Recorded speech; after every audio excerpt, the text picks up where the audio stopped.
nosotros tratamos de abordar este desafío que fue enseñar en pandemia como un problema de investigación, así que vamos a presentarlo entre los miembros de nuestra cátedra, que es Finanzas de Empresa para la licenciatura en Administración, que son Andrea Fernández y Guillermina Reimer, bueno, además de mí. También tenemos una ayudante alumna que, bueno, como ella se desvinculó de la cátedra y tenía cuestiones de trabajo, no puedo participar del trabajo, así que, va a arrancar Andrea y nos vamos a ir turnando, vamos a ir compartiendo la pantalla un rato cada una, pero esperamos que no haya más problemas técnicos y vaya todo bien.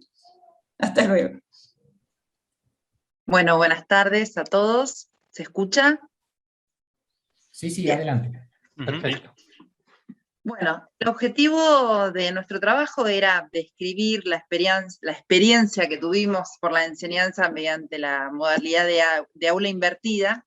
Como dijo Anaí, Finanzas de la Empresa, que es una materia de cuarto año de la carrera de licenciatura, obligatoria, mediante un estudio de caso con datos cual y cuantitativos, analizando la perspectiva del docente y de los alumnos, con la intención de ver cuáles fueron las fortalezas y las debilidades y tratar de diseñar futuras líneas de acción post-pandemia. Bueno, para hablar un poco de los antecedentes, bueno, la pandemia y el aislamiento nos forzó a la enseñanza virtual, y lo cual fue un gran desafío para todos los que estábamos acostumbrados solo a la enseñanza presencial. Y dentro de este gran desafío hubo tres cuestiones principales. Una, la adopción de nuevas tecnologías; la otra, el cambio en la estrategia de la enseñanza; y la última, la más complicada quizás, es la modalidad de evaluación, ¿no? Bueno, en lo que se refiere a la transformación digital que se busca en la academia, uno de los conceptos que encontramos de esta transición digital es la que está nombrada en este trabajo, que habla sobre cómo moverse de la academia en papel a la academia en red. Si bien es un proceso dinámico, ellos identifican 3 puntos, que es la academia en papel, que sería cuando esporádicamente se usa la tecnología para consultar descargas de información, pero principalmente la difusión de la información se hace a través de los medios impresos, hasta llegar a la academia red, donde se hace un uso permanente de las tecnologías y toda la difusión se hace a través de los medios digitales. Para pasar y avanzar en esta transformación digital, lo que se necesita es desarrollar lo tecnológico, pero por supuesto también el lado humano, de los docentes y de los alumnos. Y la bibliografía ha puesto de manifiesto que a los docentes les ha resultado mucho más difícil que a los alumnos adaptarse a estos cambios en los medios digitales. Pasando un poco por el concepto de lo que es el e-learning, o aprendizaje en línea, nosotros nos referimos al uso educativo de las tecnologías y de las herramientas de Internet para la enseñanza.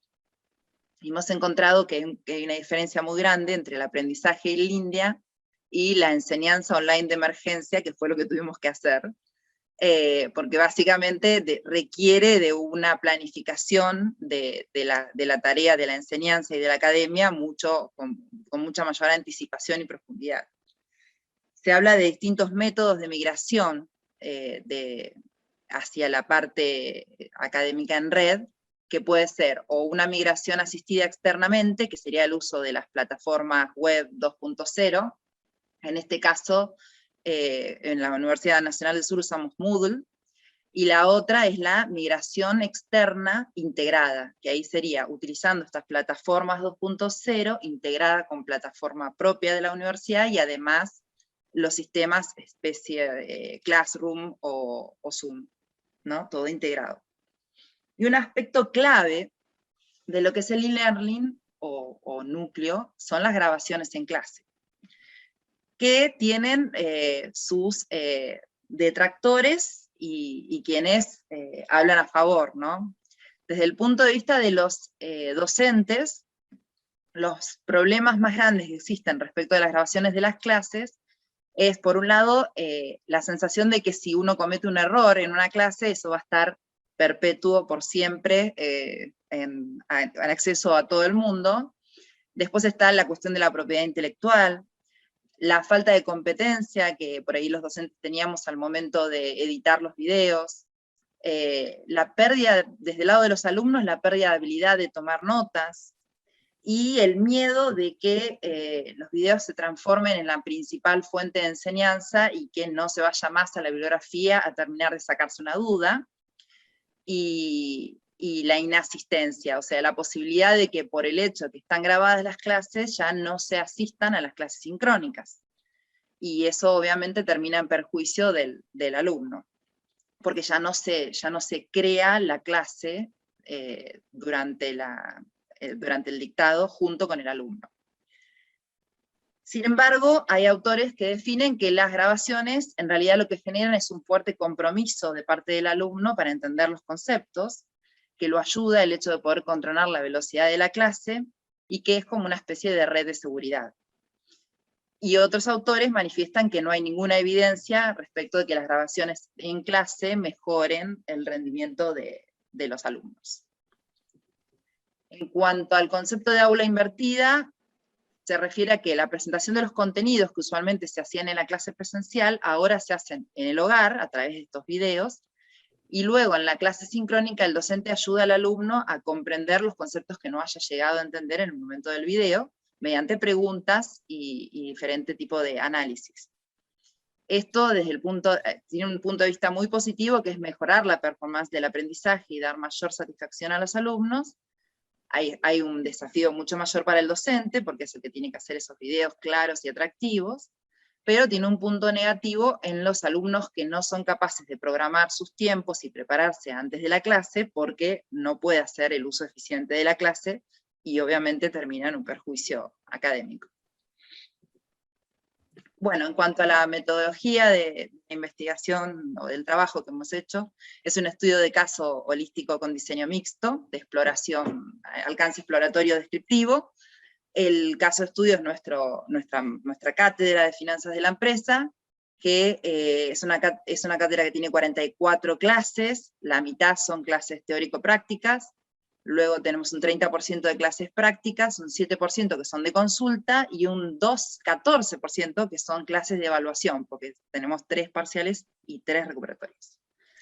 En el 2020 hubieron 48 personas, 48 alumnos, y con ellos hicimos los cuestionarios online vía Moodle. Hicimos 3 cuestionarios, uno en la primera semana, otro después del primer examen y otro al cierre. Y por otro lado hicimos cuestionarios en forma online vía Google Forms, con todos los alumnos que rindieron en forma virtual, y algunos habían cursado en forma presencial, desde septiembre del 2020 hasta julio del 2021. Y junto con las experiencias de los docentes hicimos una triangulación de las conclusiones de todos.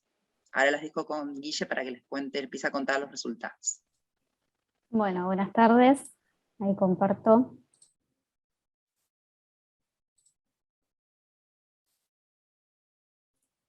Ya se ve, ¿no es cierto? Bien. Bueno, antes del año pasado, antes del 2020, la asignatura, como dijo Andrea, siempre se dictó de manera presencial. Tanto las clases teórico-prácticas como las prácticas y las clases de consulta se hacían en forma presencial en un aula que cuenta con computadoras para los alumnos que tienen conexión a internet. La aprobación de la cursada se hacía mediante, o sea, se rendían 3 exámenes parciales con sus respectivos complementarios, y el primero se rendía en papel, el segundo y el tercero en las computadoras del aula utilizando Excel. El proceso de transformación digital de la asignatura se logró el año pasado mediante el uso de clases virtuales asincrónicas y clases virtuales sincrónicas. En las asincrónicas, tanto los contenidos de las clases conceptuales, se grababan videos de las clases conceptuales, de los contenidos, y también grabamos videos haciendo un resumen de cada tema previo a cada trabajo práctico, y estos videos se disponibilizaban el viernes anterior a la semana en que se iba a dictar el tema correspondiente, y de esta manera se buscó implementar la modalidad de aula invertida que contaba recién Andrea. Y en las clases virtuales sincrónicas, en las que eran teórico-prácticas, se resolvían ejemplos y preguntas de repaso, y en las clases prácticas desarrollábamos los ejercicios de los trabajos prácticos. Ambas quedaban grabadas y se disponibilizaban en Moodle para que los alumnos accedieran las veces que necesitaban. Con respecto al material disponible en Moodle, antes de la pandemia, antes del año pasado, lo que se subían eran las presentaciones de las clases, los enunciados y resultados de los trabajos prácticos, material de lectura y links de interés, pero además el año pasado se sumó los videos de las clases que estaba diciendo anteriormente, cuestionarios con autocorrección de algunas preguntas conceptuales de los trabajos prácticos, y tareas con ejercicios adicionales, que estos eran opcionales para los alumnos. Y además siempre en Moodle estuvieron disponibles los foros de consulta, pero tanto antes del 2020 como durante el 2020, incluso este año también, es un recurso que prácticamente los alumnos no utilizan. Bueno, en estas figuras lo que podemos ver son las estadísticas de acceso mensual al Moodle por parte de los alumnos, y vemos la diferencia entre el 2019 y el 2020. En el 2019, el primer cuatrimestre, en el cuatrimestre que dictamos en el segundo cuatrimestre, en los primeros meses, se ve un ingreso de entre 6.000 y 7.000 registros durante todo el cuatrimestre. En cambio, en el 2020 hubo un incremento, se incrementó el triple, digamos, al inicio, ya comenzamos con 18.000 registros, y fue bajando hasta el final del cuatrimestre con 9.000 registros. Bueno, ¿cómo se evalúa el cursado? ¿Cómo evaluamos el cursado el año pasado? Se empleó una cátedra Moodle diferente a la que se utiliza para cursar, en la que los alumnos tenían que matricularse, y se los asignaba a diferentes grupos, a 2 grupos, ¿sí? Para después rendir tema 1, tema 2. Y antes de tomar el primer examen parcial, se realizó un simulacro de examen, para que los alumnos practicaran justamente cómo bajar un enunciado, cómo subir un archivo, y en donde además indicaban las pautas del examen y las vías de acción en caso de que hubiera problemas, de que alguno tuviera problemas técnicos como corte de luz o cortes de internet. La modalidad del examen en Moodle consistía en 2 ejercicios prácticos con límite de tiempo cada uno, y que estaban configurados de manera concatenada, o sea, tenían que rendir el primer ejercicio y una vez que lo entregaban podían comenzar con el segundo, y además no se podía revisar la entrega, ¿no? Una vez que lo entregaban no podían hacer ninguna modificación. Y una vez que terminaban los 2 ejercicios prácticos, seguían con preguntas conceptuales de tipo verdadero o falso. Y además,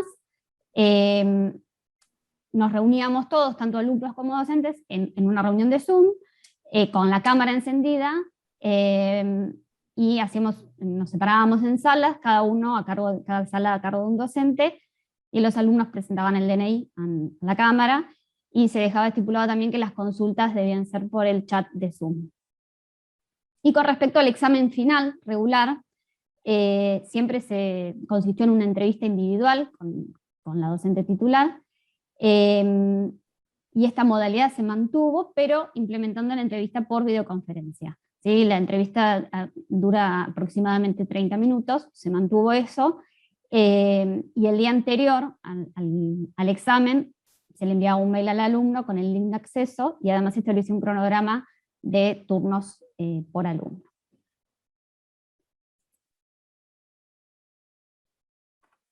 Ana. Bueno, ahora, ¿me sigo escuchando o me quedé sin voz? Sí, les voy a compartir mi pantalla, entonces, el último cambio. Bueno, yo les voy a contar un poco entonces de los resultados que tuvimos en estos relevamientos que fuimos haciendo a los alumnos. Con respecto al primer relevamiento, eso lo hacíamos siempre, todos los años, que le preguntamos a los alumnos qué materias están cursando, cuántas horas estudian, si trabajan, que en este caso el 57% de los alumnos en el 2020 no estaba trabajando. Generalmente en otros años el porcentaje de alumnos que sí trabaja es menor, ¿sí? Esto el año pasado una cantidad mayor de alumnos que sí trabajaban, y le agregamos como pregunta en ese diagnóstico inicial que hacemos en la primera semana de estado de la materia, qué tipo de conexión tenían a internet. Bueno, y el 89% tenía una conexión de internet de tipo de banda ancha. Este año volvimos a repetir la pregunta y la cantidad de alumnos con banda ancha era casi el total. Después hacemos, después de ese cuestionario inicial, tenemos una segunda encuesta que hacemos a los alumnos, esta vez es después de la primera instancia de evaluación.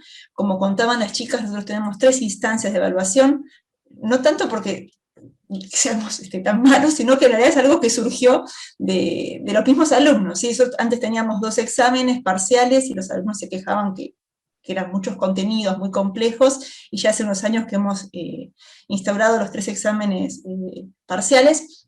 Bueno, entonces lo que hicimos fue, después de la primera experiencia de examen parcial, con esta modalidad que contaban las chicas, usando el Moodle y usando Zoom, hicimos una encuesta también, así usando el recurso encuesta de Moodle, en forma anónima.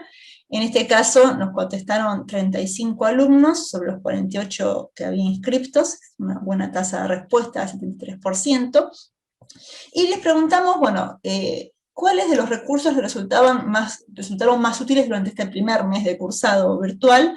Y lo que observamos es que los recursos más útiles para los alumnos en esta primera instancia tenían mucho que ver con las cuestiones como inmediatas para resolver ejercicios, como que tienen que ver con los videos asincrónicos de repaso que preparaban las chicas para los trabajos prácticos, o las clases asincrónicas que presentábamos, los primeros conceptos conceptuales, con algunos ejemplos también de aplicación. Fíjense que en primer lugar, todo lo que es asincrónico, o sea, lo que ellos tenían disponible para ver antes de la clase sincrónica.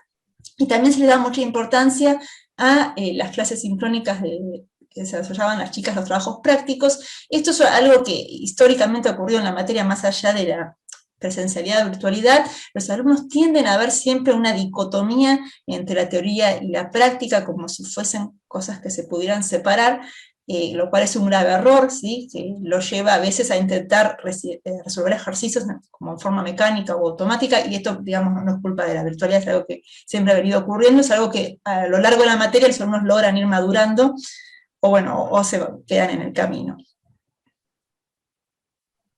Con respecto a las principales dificultades que ellos percibieron que tuvieron durante el primer examen parcial, fíjense que la respuesta que más prevalece es el nerviosismo por la modalidad virtual, el hecho, bueno, de no saber qué va a pasar, si algo falla, y eso fue la principal dificultad que encontraron, que es algo que se mantuvo después también, ese nerviosismo a lo largo de todo el cuatrimestre. Y después ya lo que viene segundo es algo, digamos, que excede digamos, a la parte virtual, porque nosotros en nuestra materia, como contaban las chicas, la dictamos en un aula que tiene disponibles computadoras para los alumnos, o sea que evaluamos a los alumnos, realmente usamos mucho el planilla de cálculo. Las dificultades para el planilla de cálculo siempre están presentes cuando arrancamos la materia, por más que los alumnos han visto en otras materias cuestiones básicas desde vincular celdas, sumar celdas, suma productos, las funciones básicas así de planilla de cálculo siempre les cuesta al arrancar la materia. Y aparecen cuestiones como problemas con el funcionamiento de la compu propia, que es algo que seguro a todos nos ha pasado, que también cuando estaban en el aula que tenemos les podía pasar, cada tanto a alguno les fallaba, pero bueno, digamos, esas son computadoras por ahí que tienen mantenimiento técnico más frecuente, y algunos chicos sí tenían problemas a veces que se les tildaba la computadora, o se les tildaba el programa, y la preocupación por perder todo lo que venían trabajando. Tuvimos algunos problemas con el funcionamiento de Moodle en el primer examen.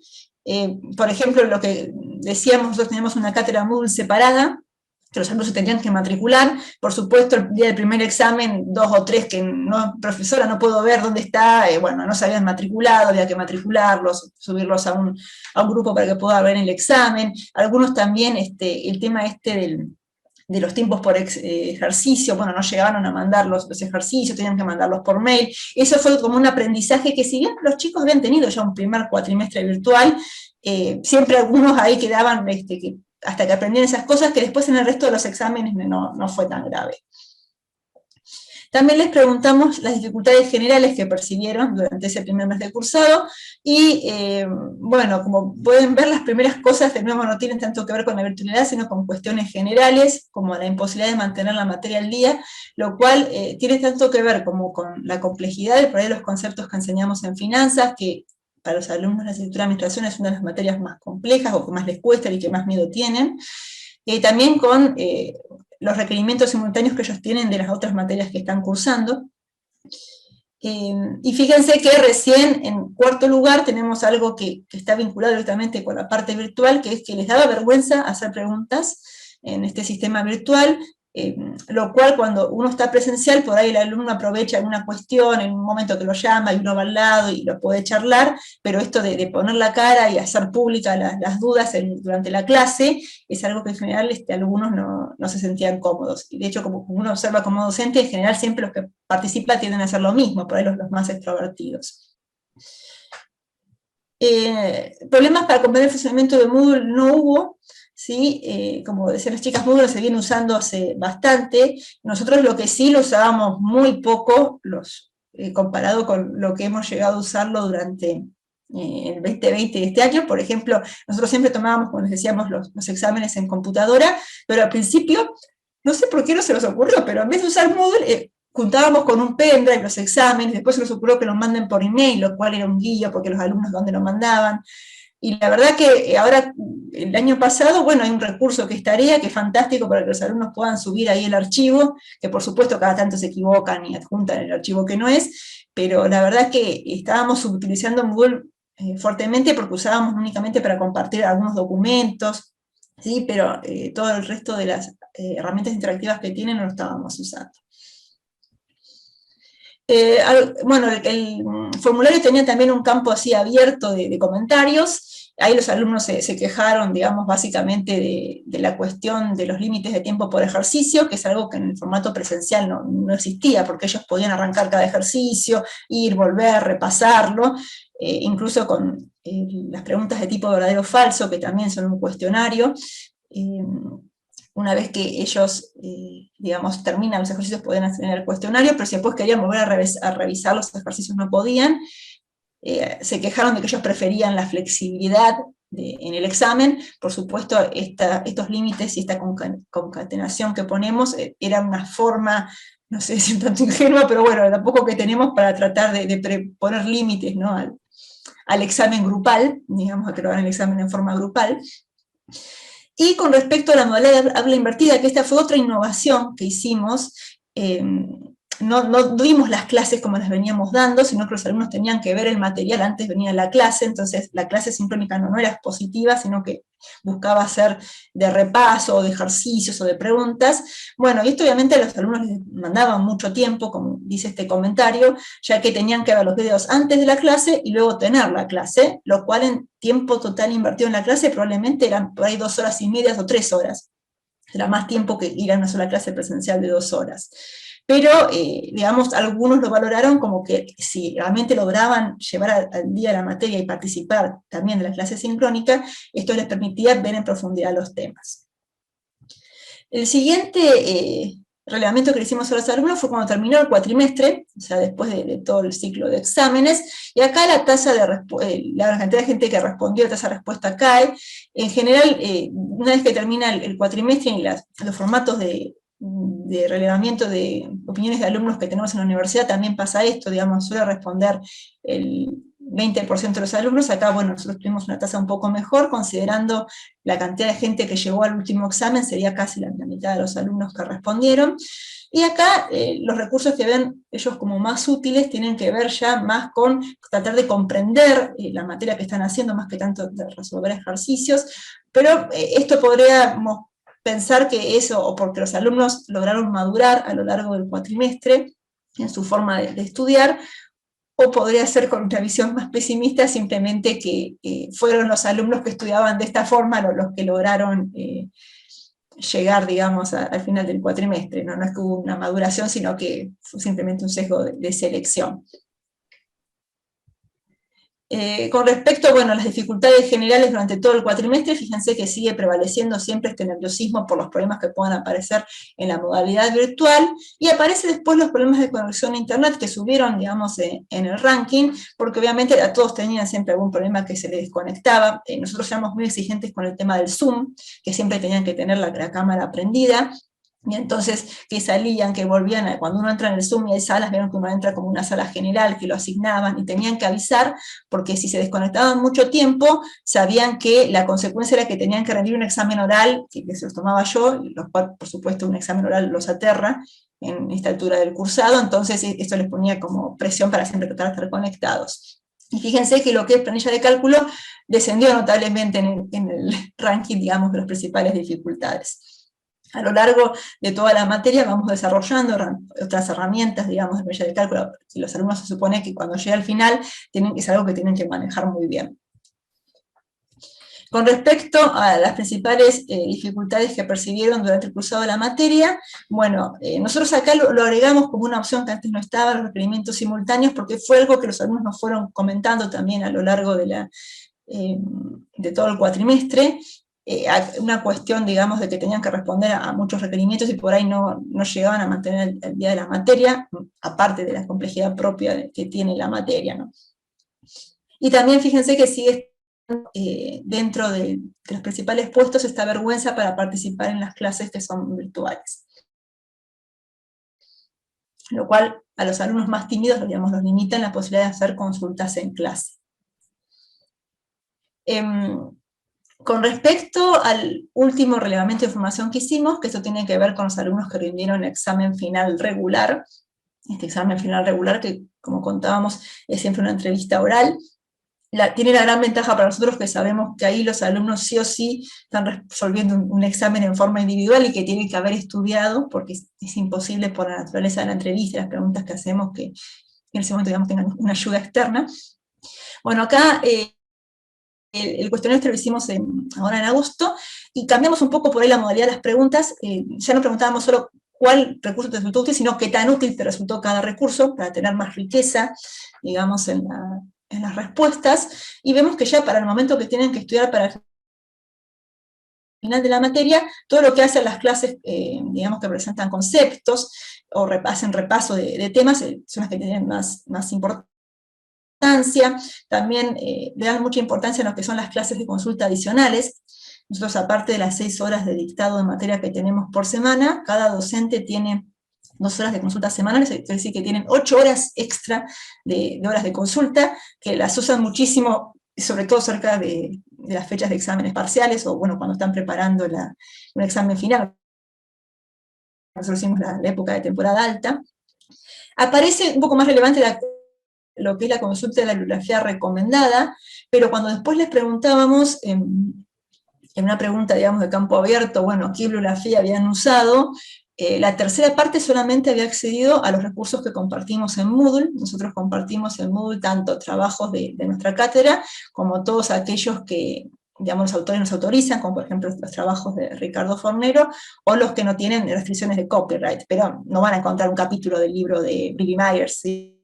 O de Roswell de Philip Jaffe en el Moodle. O sea, un tercio nada más con lo que nosotros le poníamos en el Moodle. El resto sí ha utilizado bibliografía, y bueno, también les preguntábamos, bueno, cómo accedían, dado, bueno, las dificultades que había, ¿no?, con respecto al acceso, y bueno, se está usando mucho todo lo que es el acceso a los manuales online, digamos, ¿no?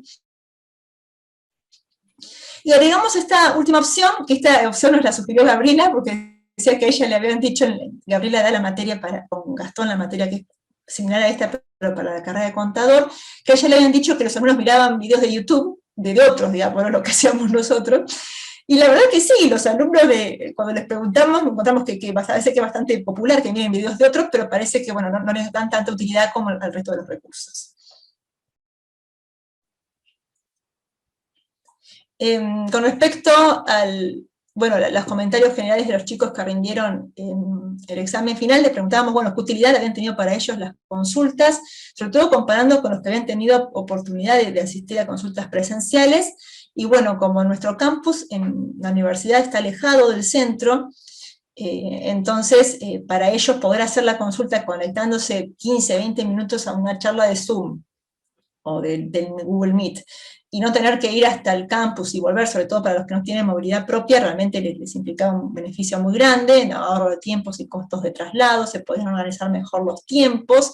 Después decían, con respecto a la cantidad de gente que era consulta, sobre todo las consultas presenciales de la semana antes del parcial, iba toda la clase, y nosotros teníamos un gabinete chiquitito, entonces había que ver si conseguíamos alguna aula más grande, y los chicos no tenían lugar ni para sentarse, entonces decía, bueno, digamos, no tenemos limitaciones de espacio físico, y sí marcaron como que algo que se extrañaba de las consultas presenciales, sobre todo para las cuestiones prácticas, que uno a veces explica fórmulas o hace gráficos, el recurso pizarrón, que esto por ahí en realidad es una cuestión de que a nosotros nos costó, creo yo,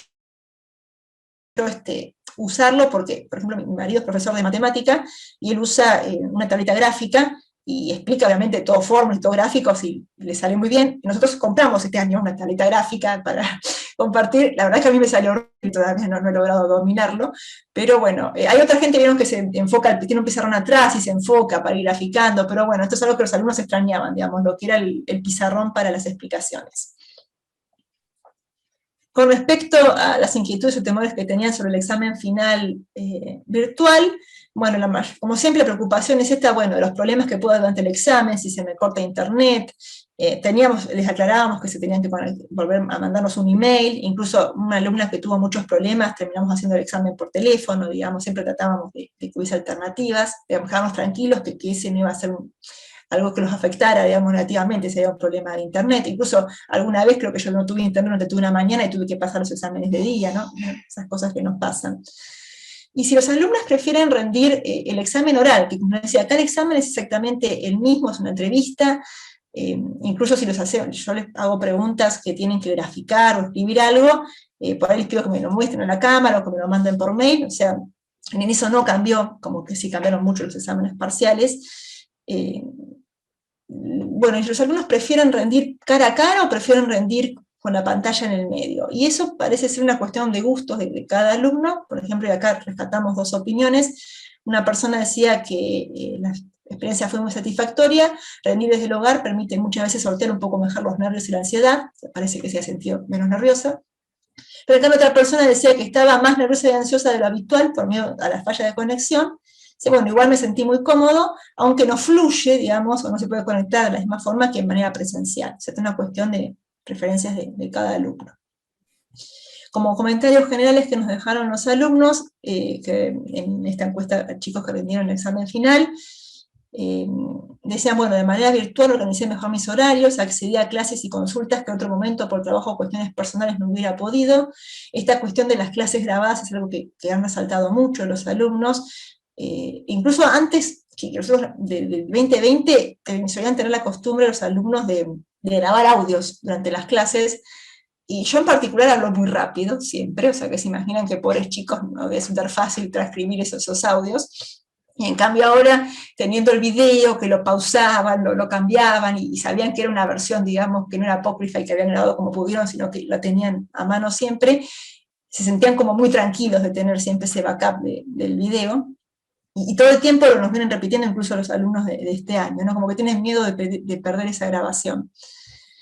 Otro comentario, en mi caso particular fue de gran utilidad poder ver las clases online, el hecho de poder repetir lo que no quedaba claro, hacer repasos previos a los prácticos, donde responden las preguntas se explica el por qué, me facilitaron totalmente el entendimiento de ciertas cuestiones, y esto es interesante, que no había incorporado durante la cursada presencial. O sea, acá respondió alguien que había hecho la materia de forma presencial, igual utilizó todo el material virtual para poder preparar su examen. Con respecto a nuestra percepción como equipo docente, bueno, Perdón, preparar... no sé cómo estás, de cuántas placas te quedan, porque Tienen que estaríamos... quedarme 3 nada más. Creo que resultados y 2 de conclusiones, Gabriel. Ya estoy terminando. Bien. Me entusiasmé y hablé más de lo que esperaba. Sí. Con respecto a nuestra percepción, bueno, nos llevó muchísimo tiempo armar todo esto, grabar las clases asincrónicas para subirlas antes, y después las clases sincrónicas que grabábamos, también después teníamos que editarlas y subirlas al Moodle, o sea que nos llevaba muchísimo tiempo realmente, a nosotros como docentes, preparar todo esto. La asistencia a las clases decayó, sobre todo en las clases estas que tenían la modalidad de aula invertida, porque si los alumnos no habían visto la clase previamente, no podían asistir, y sabían que después la iban a tener grabada. La gran mayoría de los alumnos no prendía la cámara, no quería participar, incluso cuando uno decía, bueno, a ver qué preguntas tienen, chicos, prendan la cámara, lo cual es la verdad que bastante decepcionante para uno como docente. En cambio, en las clases de consulta estas individuales que tenemos, sí, los chicos que se unen, digamos, obviamente prenden las cámaras y bueno, la interacción se da de otra forma. Tuvimos, como decimos, algunos problemas técnicos en los exámenes parciales. Me acuerdo uno de los exámenes que Moodle estuvo caído 10 minutos, lo cual provocó un pánico general, pero bueno, ni podemos extender los tiempos, por suerte. Y con respecto a lo que es el examen final, lo que sí hemos observado es que los alumnos confían muchísimo en lo que está grabado, hasta el punto que casi se aprenden de memoria lo que uno enseña en las clases, y donde uno le quiere preguntar algo diferente y no lo saben decir diferente, o no lo entendieron, pues aprendieron de memoria de esa forma, creen que lo entendieron porque lo puedan repetir, pero no fueron a profundizar a bibliografía, no se cuestionaron, y entonces les da una falsa sensación de seguridad en algunos casos, y eso se nota, digamos, en la performance de los exámenes finales. Como conclusiones, bueno, con respecto al rendimiento académico, o sea, se aprobaron más o aprobaron menos, la tasa de aprobación fue de hecho idéntica que la que habíamos tenido en el 2018, en el 2018 fue 63% la tasa de aprobación, en el 2019 fue un poquito más alta, fue el 73%. Sí notamos que hubo muchos menos alumnos ausentes. En el 2019 hemos tenido 11 alumnos ausentes, de los cuales casi todos cursaron la materia en el 2020, y en el 2020 tuvimos solo 2 alumnos ausentes. Las fortalezas que notamos es, bueno, la gran satisfacción de los alumnos por esta flexibilidad que dan las clases grabadas, y sobre todo que les da una ventaja a aquellos alumnos que tienen horarios de trabajo por ahí que no les permiten acceder al material, pero por cuestiones personales se pierden alguna clase, y entonces esto, digamos, hace las clases más inclusivas. Después, como debilidades, el aula invertida, digamos, la efectividad depende, cuando hacemos la clase sincrónica, de que los alumnos vayan a la clase habiendo visto el material anterior. Y cuando pierden el ritmo, no se presentan, entonces tenés menos alumnos, y digamos, esos alumnos se pierden la riqueza de interactuar entre sus compañeros y con el docente. Las clases grabadas para nosotros también le bajan mucho los costos de unidad con la materia, entonces por ahí ellos piensan que la semana antes del parcial se pueden ver todo y entender todo, algo que cuando las clases presenciales no podían hacer porque tenían que sí o sí ir y tomar apuntes, o bueno, llevaba otro tiempo de preparación. Y también baja mucho el costo de no participar en las clases sincrónicas, porque esas también estaban grabadas. Tuvimos problemas técnicos que, si uno va a mirar la bibliografía, todas estas cuestiones que estamos charlando, la bibliografía o la gente que ya ha escrito sobre estos temas lo observó, y por ahí lo que nosotros notamos en nuestro país, pues es un país en desarrollo, es que los problemas técnicos son más graves, sobre todo por cuestiones que tienen que ver con fallas en electricidad, o en internet, que son súper frecuentes, o incluso por problemas con la computadora que te falla porque es un equipo viejo. Como limitaciones, bueno, este es el caso único, es nuestra materia, con nuestros alumnos del 2020, con nosotros como docentes, seguro que todos ustedes tienen experiencias muy interesantes y diferentes para compartir, y bueno, creemos sí que en los relevamientos de tipo cuestionario de los alumnos hay siempre sesgos de autoselección con respecto a los alumnos que responden, probablemente tienden a responder los alumnos más contentos o los más enojados, y los del grupo del medio no sabemos qué piensan.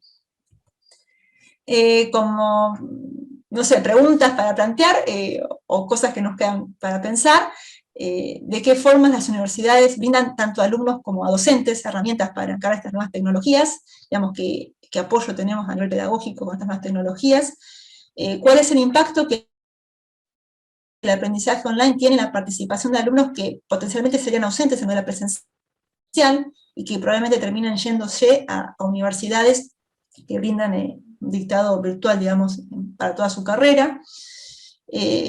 Digamos, ahora que nos estamos reintegrando, ¿no? Y la idea es que dentro de poco volvamos por completo a las actividades presenciales. Bueno, ¿qué herramientas, qué modalidades nos podemos quedar, las podemos importar hacia un nuevo modelo dual o híbrido, o sea, que realmente hacen más eficiente y más eficaz el proceso de enseñanza y aprendizaje? Y si estos cambios serían sostenibles, si no hace falta también un entorno de transformación digital global de la universidad, que nos brinde un apoyo desde tecnológico y pedagógico. Por ejemplo, nuestro Moodle en la universidad no tiene la herramienta Big Blue Button, digamos que hubiera estado bueno que en todo este contexto se hubiese actualizado y se hubiese incorporado.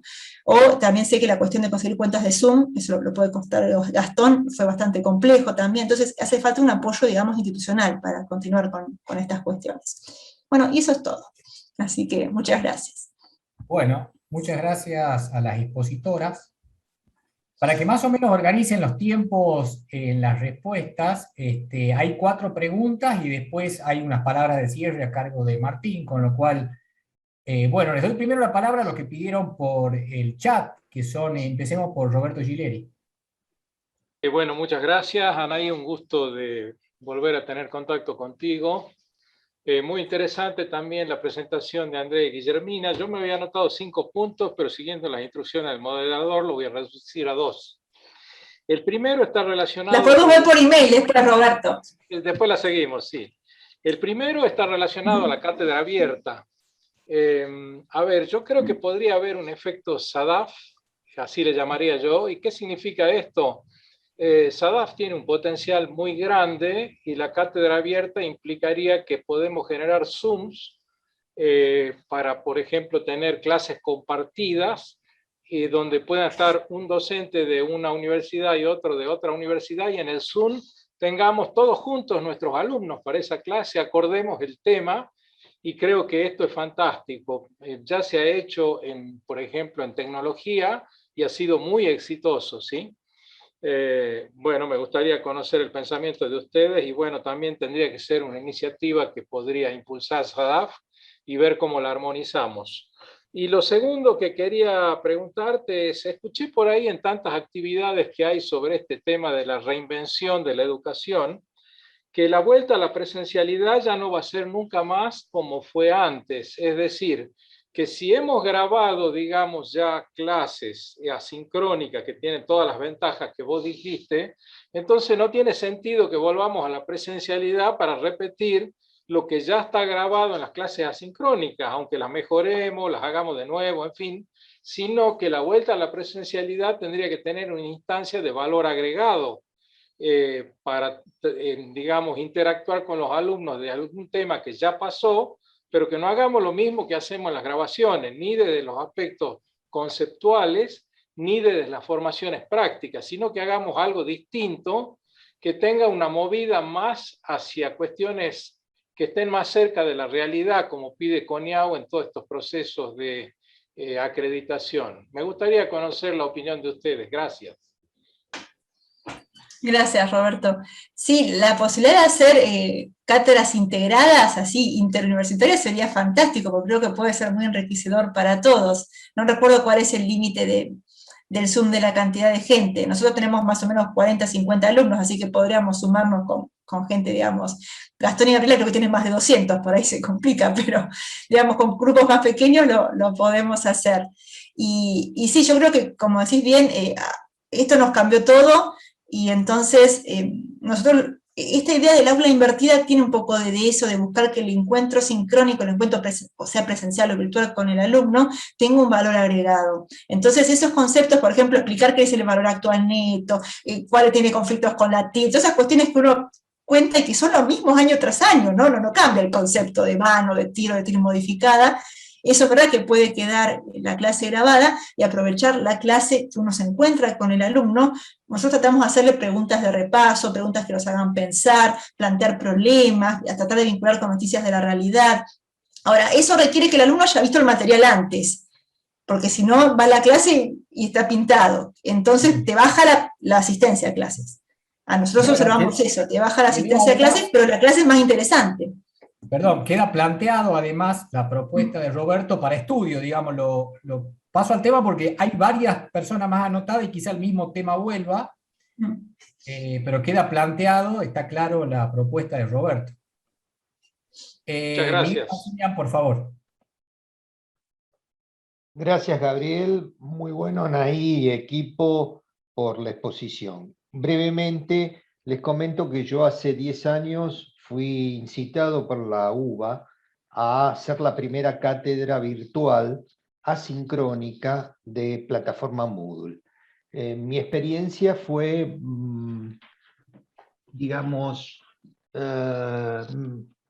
no quiero decir mediocre, pero con algunos inconvenientes, tal vez propios, pero también tuve la asistencia de excelentes ayudantes que posibilitaron mejorar. Hemos notado, y ahí es donde concretamente voy, que los alumnos, las clases virtuales estaban programadas hasta 25 personas. Terminamos en algunos años, los más recientes, entre 75 y 100. La diferencia es muy importante, no se puede interactuar con tantos alumnos para que sea eficiente la clase y que le llegue a todo el mundo, porque la interactuación es fundamental en estos casos. No sé qué experiencia tuvieron ustedes allí. El porcentaje de aprobados que tuvimos al inicio, los 3 o 4 primeros años, era el 15% de alumnos inscriptos, hasta llegar a un 25% en los últimos 3 o 4 años. Y la gran dificultad es que los alumnos no vienen capacitados básicamente en planilla de cálculo, Excel, y también tienen dificultades en cálculo financiero, que lo tomamos como una suerte de filtro para continuar con la materia, porque es fundamental tener una base concreta. La pregunta es saber si estas dificultades, que parecieran ser comunes por lo que interpreto, ustedes cómo la han ido resolviendo. Sí, con respecto a la cantidad de alumnos, nosotros tenemos la suerte, como decía, de ser la cátedra de la licenciatura, que tenemos un grupo de 48 inscriptos, y entonces es un grupo manejable, digamos. Incluso en algunos de los cursos de formación que yo hice, hay una universidad española que siempre da cursos de formación de clases virtuales, y también la Universidad de Harvard, y ellos hablaban de grupos de hasta 50 alumnos, 60 alumnos, que después, como decís vos, si no, es imposible. Tenemos el privilegio, digamos, de poder implementarlo. Y después, lo que decís de planilla de cálculo, sí, lo observamos desde antes de la virtualidad. Siempre nosotros arrancamos con planilla de cálculo, tenemos hecho como un tutorial de repaso de funciones de Excel básicas, porque después cuando nosotros arrancamos con las funciones financieras, o las que usamos para presión del riesgo, si no los perdemos.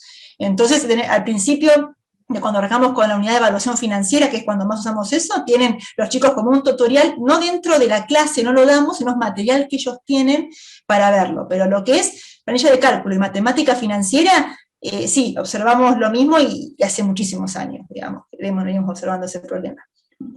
Bien.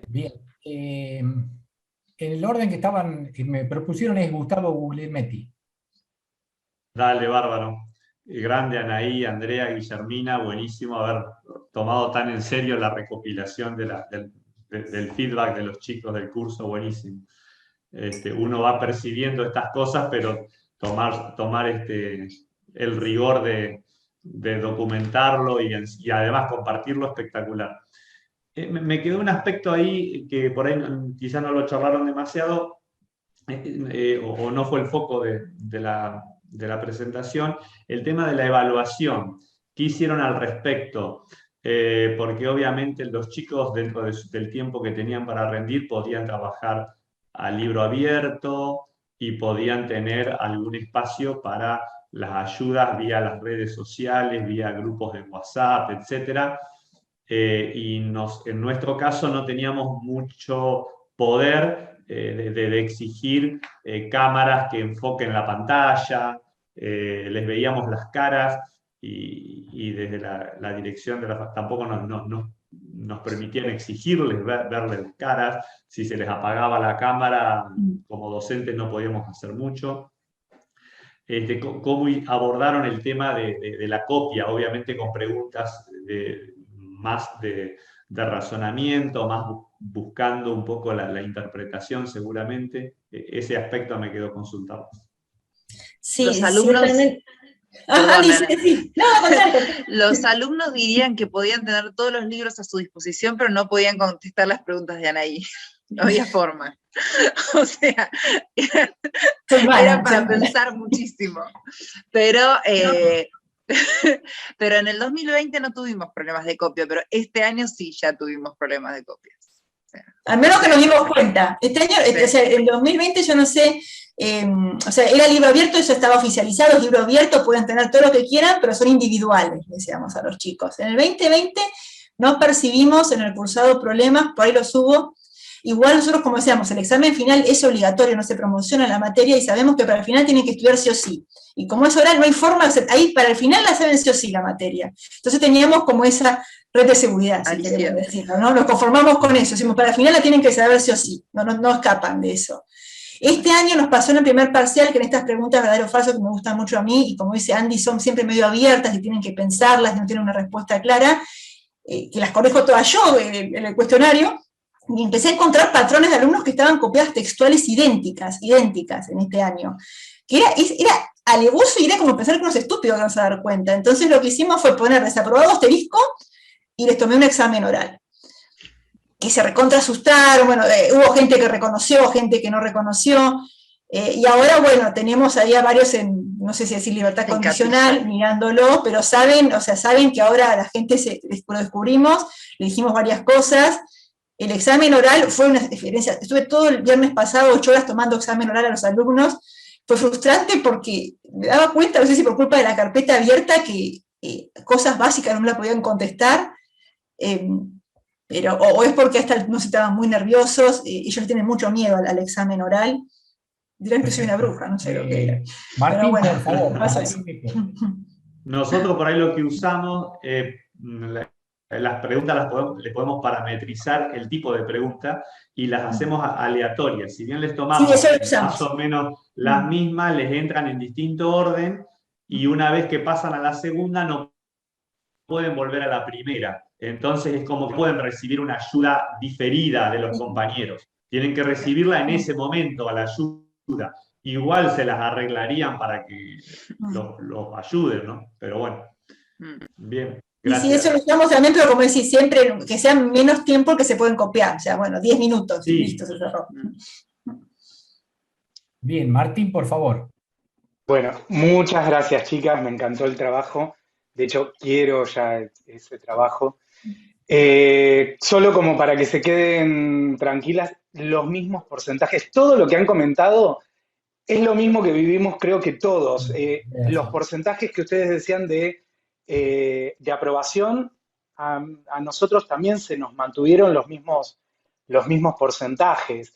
La asistencia a las clases bajó un poco, pero yo tengo en estadística alumnos de segundo año. Y en finanzas ya depende de la facultad en cuarto o quinto. El número de asistencia a clase bajó en los años más bajos, no en los más altos. Eso sí lo notamos muy marcado. En las clases de finanzas prácticamente todos vienen a las clases, algunos por ahí no, pero la misma inasistencia que uno puede tener en una clase presencial. En cambio, en estadística es terrible la cantidad que vienen. Muy pocos, siendo 400 que podrían venir. ¿Ustedes graban las clases? ¿Cómo? ¿Graban las clases, Martín? Pero en todos grabamos las clases. De hecho, un comentario a algo que ustedes dijeron, hubo gente que nos ha dicho, me lo ha dicho a mí, no, porque yo miré sus videos hasta 2 veces y los de práctica, y en un momento empecé a caer en lo que estaba diciendo. Nunca hizo la guía de trabajos prácticos. Solamente miró videos, así le fue, ¿no? Obviamente. Por favor, por un tema de tiempos. Muchos. Nos falta, tiene la palabra, Gustavo y César tienen la mano levantada, y con eso cerramos después las palabras de Martín. Por favor. No cerré las palabras. Muchas gracias. Digo rapidito para no volver a repetir, voy a decir algo nuevo que no se comentó ahora, pero comparto todos los temas que están diciendo en cuanto a evaluación, formación, capacitación. Le quiero contar, el año pasado con la pandemia hice algunos cursos cortos de educación virtual y este año se tomó la decisión, ya a partir de este año, a partir ya para el futuro, de que la maestría de finanzas tenga una modalidad virtual, además de la modalidad presencial sincrónica, que son 2 modalidades diametralmente diferentes. Entonces, tenemos un organismo que depende de la UBA, que es excelente, tiene un nivel 110%, que se llama CITEP. Y yo les puse en el chat el link de CITEP. Depende del rectorado de UBA. CITEP es el Centro de Innovación de Tecnología y Pedagogía. Da cursos de educación virtual a todos los docentes de la UBA, pero yo que estoy haciendo un posgrado de educación virtual este año, que comenzó en marzo y que termina en diciembre, porque tenía que capacitarme para usar las mejores tecnologías. Además, para nosotros sé que son gratuitos, pero hay mucha gente de otros lados, de otras universidades, que están haciendo los cursos. Entonces yo les digo, ¿por qué no googlean esta página? Se fijan, van a poder acceder a plataformas por el hecho de ser docentes y todo, ediciones de video, Genially, formularios de los más avanzados, estar en contacto con experiencias de otros docentes con todos los problemas que estaban contando. Y me parece que eso es lo que yo les quería comentar, solamente como para que es una forma de ir también aprendiendo, y cada uno con lo suyo, porque el que estudia psicología tiene otra visión, el que estudia odontología usa otro tipo de problema, qué sé yo, es diferente si es en el grado que en los posgrados, todo esto, así que eso solamente un comentario. Realmente estuve muy atento a la presentación y a la preocupación de ustedes cuando presentaron el tema y me gustó mucho.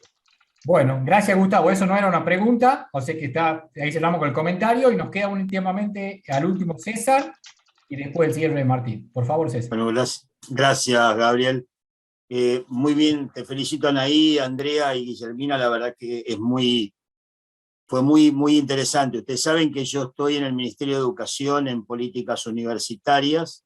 Este es un tema que a nosotros nos desveló y nos sacó el sueño durante 1 año y medio, porque todo el mundo nos preguntábamos qué hacían y teníamos que hacer lo que la universidad podía en cada momento. Yo quiero recordarles algo que creo que es muy importante siempre tenerlo en cuenta. Nosotros dimos clases virtuales, no dimos carreras a distancia. Son dos cosas totalmente distintas. Nosotros buscamos suplir una deficiencia producto de una pandemia. Por lo tanto, lo que hicimos fue dar una pseudo presencialidad a través de esta virtualidad de las cámaras. Yo estuve hablando esta semana con la gente de la CONEAU, porque ahí tenemos un serio problema nosotros. Nuestras carreras están acreditadas como presenciales y la presencialidad implica un 30% de virtualidad asistida de alguna manera, o aquellas que tienen 100, que son los de educación a distancia, pueden llegar hasta un 50%.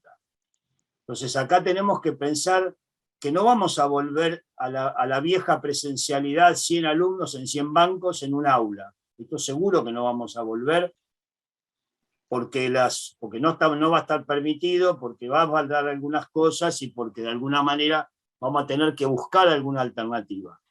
Yo estuve hablando con la gente de la CONEAU, más que nada por el problema de que la CONEAU me va a chequear a partir de esta realidad de 70-30 o de 100% presencial. Entonces tenemos que hablar con ellos también para ver. Ellos están contestes de este tipo de cosas.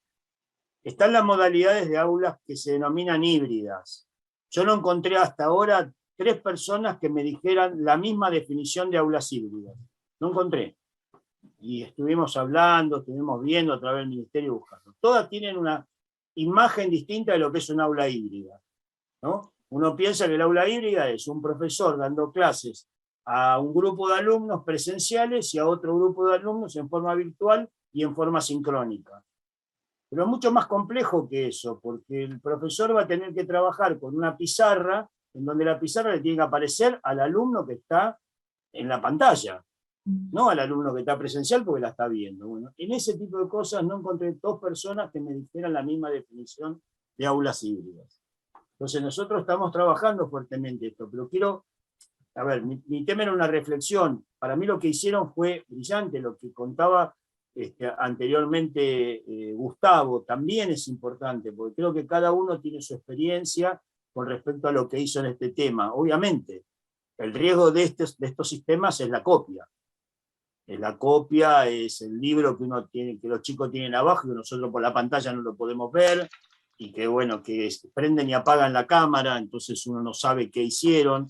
Bueno, obviamente que cada uno se va a perfeccionar. Nosotros hace un año atrás, en abril del año pasado, hicimos un acuerdo con el RENAPER para ver si podíamos validar la identidad a través de lo que tiene el RENAPER puesto en esto. Y algunas universidades lo tomaron, entonces el chico mostraba ¿cómo se llama? El documento y se escaneaba automático, pasaba y en menos de un segundo le contestaban si fulano de tal era César Albornoz. Ahora, si a mí me ponían ahí una foto de César Albornoz ahí fija, también pasaba. ¿Entiendes? O sea, hoy hay cosas que funcionan. Pero hay sistemas para eso. Los sistemas que permiten la no copia son carísimos, porque trabajan sobre el concepto de la inteligencia artificial. Y esto es lo más complejo de todo. Entonces, creo que nosotros tenemos que seguir perfeccionando esto. Ustedes hicieron un muy buen trabajo en este tema, evidentemente, más que por la estadística, por lo que hicieron para hacer el curso. Creo que eso es lo más importante. Pero tenemos que recordar que nuestros cursos están prácticamente, prácticamente no, son presenciales. Esto es una herramienta que utilizamos nosotros para suplir este famoso tema de aislamiento que tuvimos durante más de un año y medio. Entonces me parece que ahí es donde nosotros tenemos que seguir perfeccionando, porque yo creo que vamos a seguir con este tema, no vamos a terminar. O sea, vamos a volver a la presencialidad, los medios están presionando para que las universidades vuelvan. Lo que pasa es que los medios no cuentan esto que ustedes hicieron. Se creen que la universidad estuvo cerrada, la universidad no está cerrada, porque si no nos hubiesen dictado los cursos durante un año y medio que se dictaron, no se hubiesen recibido la gente que se recibió durante un año y medio.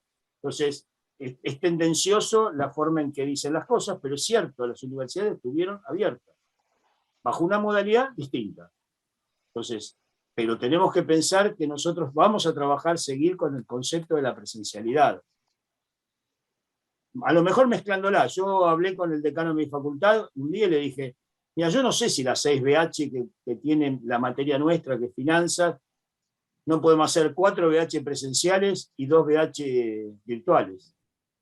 ¿Por qué no? Y estaríamos cumpliendo con el 30-70, porque eso sería aproximadamente un 30% un 33% de la cursada. Entonces me parece que a eso también tenemos que pensarlo, porque eso le solucionaría. Esto a muchos chicos les soluciona la vida. Los chicos que tienen que trasladarse de un lado para el otro, que no se trasladaban, la posibilidad como no trabajaban, porque trabajaban en forma virtual, los horarios eran más fáciles de poder ponerse en una clase virtual. Entonces, esto también ayudó a que hubo más retención de alumnos, más cantidad de alumnos en algunos cursos, más inscripciones, esto ayudó. Nosotros en la UBA superamos las inscripciones normales en el CBC de este año, con respecto a lo que veníamos teniendo. Y esto era porque los alumnos se encontraban con este aparatito, que estamos ahora, y se encontraban con la forma más fácil de poder seguir las clases de una manera distinta. Entonces, me parece que eso creo que es una reflexión, y me parece que lo que plantearon, no sé si quién fue, Martín o Roberto, con el tema de hacer una clase que podamos juntar 2 universidades pensando en esto, también es bueno. Me parece que sobre las temáticas que estamos viendo nosotros acá, somos todos docentes de todos lados, y que podemos un tema puntual, planteárnoslo entre todos, y dar a lo mejor una clase para 50, 60, hasta 100 permite el Zoom, la herramienta del Zoom. Bueno, pero 300. Cursos de distintos lados. Así Perfecto. que esto me parece que sería válido. Bueno, gracias, César. No sé si con eso está bien. Bueno, evidentemente quedan planteadas muchas reflexiones en general para cada uno y algunos desafíos también para SADAF institucionalmente en lo que lo involucra.